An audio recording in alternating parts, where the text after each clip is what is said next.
Mahigit 200 kilo ng tuna ang nalambat ng mga mangingisda sa baybaying sakop ng Pasukin, Ilocos Norte. Narito ang report ni Gab Daluna ng GMA Regional TV 1 North Central Luzon. Naglalakihang tuna ang nalambat ng mga mangingisda sa Dilavo, Pasukin, Ilocos Norte. Ayon sa Dilavo Fishermen Association, nasa 216 kilos ang kabuang nahuling tuna gamit ang lambaklad. Ang lambaklad ay mula sa salitang lambat o net at baklad o koral. Isang pamamaraan kung saan inilalagay ng mga mangingisda ang malaking lambat sa dagat upang makahuli ng isda. Kinakailangan ng mahigit 10 tao para mahila ang lambat tuwing umaga at hapon.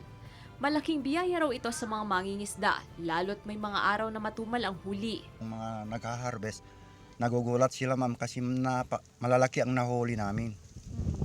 Gaya ng tuna, blue marlin. After 22 days, mag-nuts on kami. Lilinisan namin yung net, ibibilad. Tapos after 5 days, ag-nets on na naman kami. Karaniwan naman daw na nararanasan ang pagdami ng nahuhuling isda tuwing pagsapit ng buwan ng Abril o sa panahon ng tag-init. Ayon sa Municipal Fishery Coordinator, fishing season daw ngayon, kaya dapat itong paghandaan ng mga mangingisda. Po talagang yung isda po na nakukuha na po nila talaga pong malaking tulong po sa kanilang kabuhayan po.